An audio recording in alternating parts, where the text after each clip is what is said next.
obviously have done a wonderful, phenomenal job of coming together, forming this amazing family, great kids. God is at the center of it all, and you give him the glory for all that's happened. But we also know that was a journey. Right.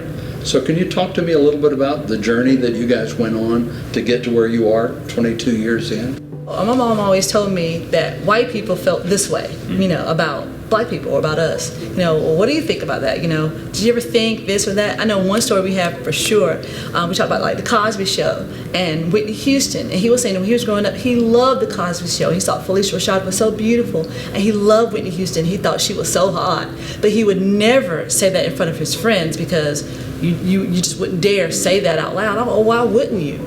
So then he would proceed to explain, just I guess in that culture and your etiquette that there were certain lines you didn't cross. Right.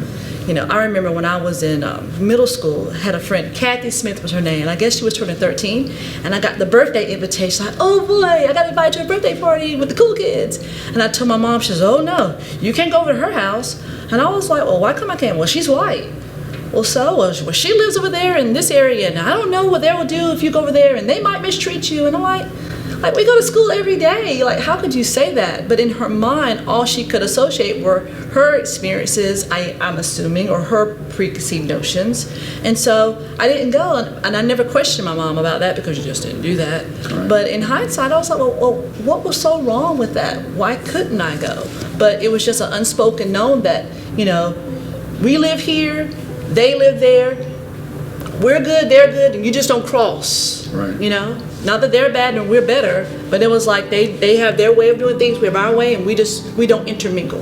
And that was just where we left it. So the result was there never really was understanding because you never had the conversations that led to understanding. No. But I always remember growing up in school, like my wife said, man, I had a lot of black friends. We played football together. Right. We didn't hate each other. We could care less about the grown-up problems. We were like, man, I see what the problem is. I like my buddy here. He's a good friend. We always got along.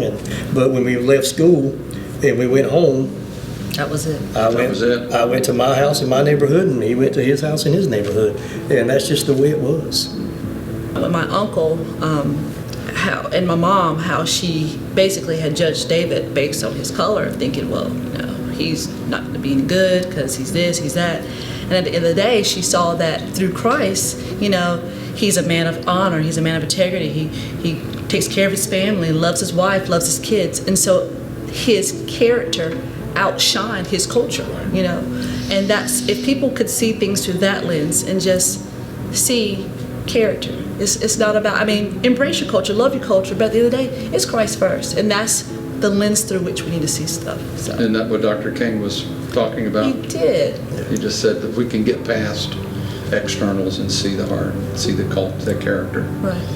That changes everything. Changes everything.